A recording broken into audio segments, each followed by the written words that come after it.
விஜய் என்ன அரசியல பேச மாட்டேன்றாரு? விஜய் என்ன சினிமா டயலாக் மாதிரி பேசுறாரு? விஜய் என்ன பஞ்ச் டயலாக் பேசுறாரு? விஜய் என்ன 10 நிமிஷம் தான் பேசுறாரு, 9 நிமிஷம் தான் பேசுறாரு. நான் எத்தனை நிமிஷம் பேசினா உங்களுக்கு என்ன சார்? நான் எப்படி பேசினா உங்களுக்கு என்ன சார்? உள்ள விஷயம் என்னன்னு பாருங்க சார்.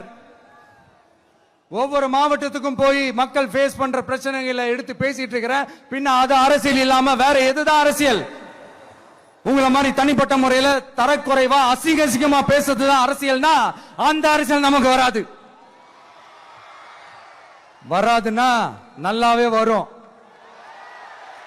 உங்களை விட எனக்கு அது நல்லாவே வரும். வேணான்னு விட்டு வச்சிருக்கிறோம். அப்புறம் உங்களுக்கு நமக்கு என்ன வித்தியாசம்? காஞ்சிபுரத்தில் நாம பேசும்போது இந்த மாதிரி உங்களால் அமைக்கப்பட போற ஆட்சியில நம்ம ஆட்சிக்கு வந்த உடனே என்னெல்லாம் செய்ய போறோம்ன்றது சிலது சொன்னோம். அதையெல்லாம் தப்பா புரிஞ்சுக்கிட்டு இப்போ சொல்றேன், விளக்கமா சொல்றேன்.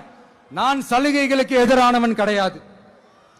மக்களுக்கான சலுகைகளை இலவசம்னு சொல்லி அசிங்கப்படுத்துறதுல எனக்கு உடன்பாடு கிடையாது.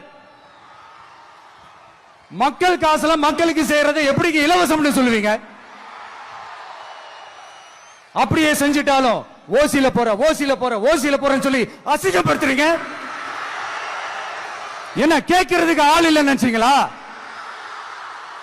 மக்களுக்கு ஒண்ணுன்னா இந்த விஜய் வந்து நிப்பா, இந்த விஜய் வந்து கேள்வி கேட்பா. இந்த விஜய் எப்பவுமே மக்கள் பக்கம் தான். அதே மாதிரி மக்களும் என் பக்கம் தான். என் மக்கள் மானத்தோட மரியாதையோட கௌரவத்தோட வாழணும். என் மக்கள் யாருக்கும் கீழே கிடையாது. அப்படி அவங்க கௌரவத்தோட வாழணும்னா அவங்களுக்கான வாழ்க்கை தரம் உயரணும். வாழ்க்கை தரம் உயரணும்னா அவங்களோட வாழ்வாதாரம் உயரணும். வாழ்வாதாரம் உயர்ந்தாதான்